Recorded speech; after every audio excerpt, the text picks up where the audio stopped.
Hey everyone, today I'm going to share with you how I made soy milk for the first time, and I am making soy milk with the H3000 second generation by Froothie.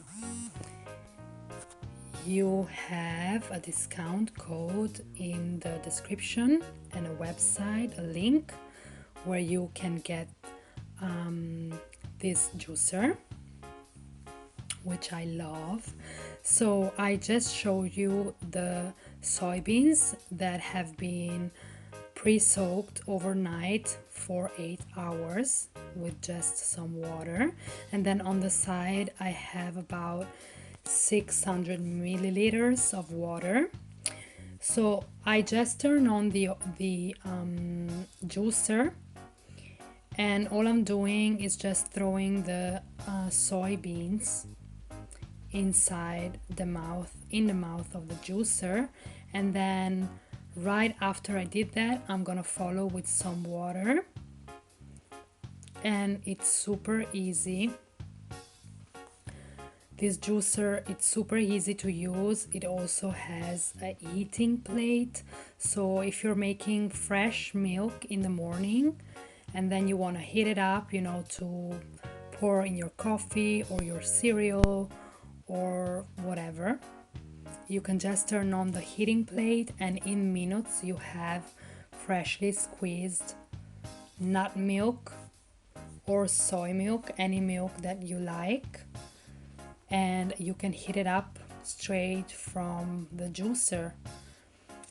So that's super convenient, and it does save a lot of time and washing, and so it's really good. I love this juicer. So I'm just gonna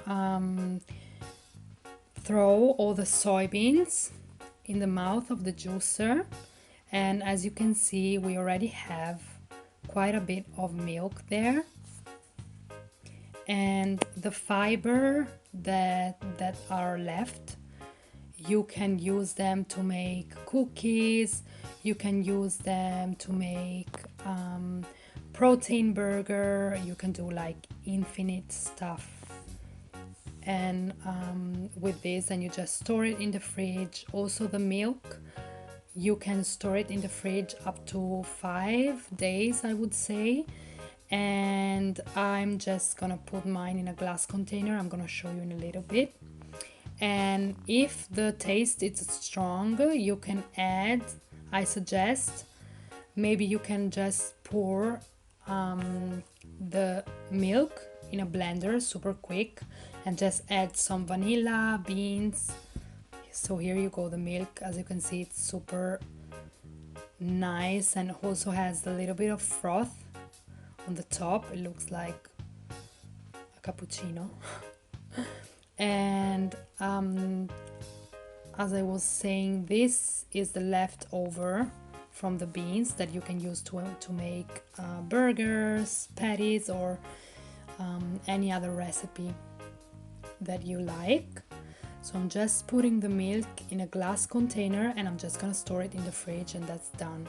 So I would add some vanilla or agave, blend it super quick, or even straight in the bottle, so it has a little bit of taste, nice taste, and that's done. Super easy. That was my first time making soy milk, and it was fun and interesting. So I hope you enjoyed the video, and I see you in the next one. Ciao!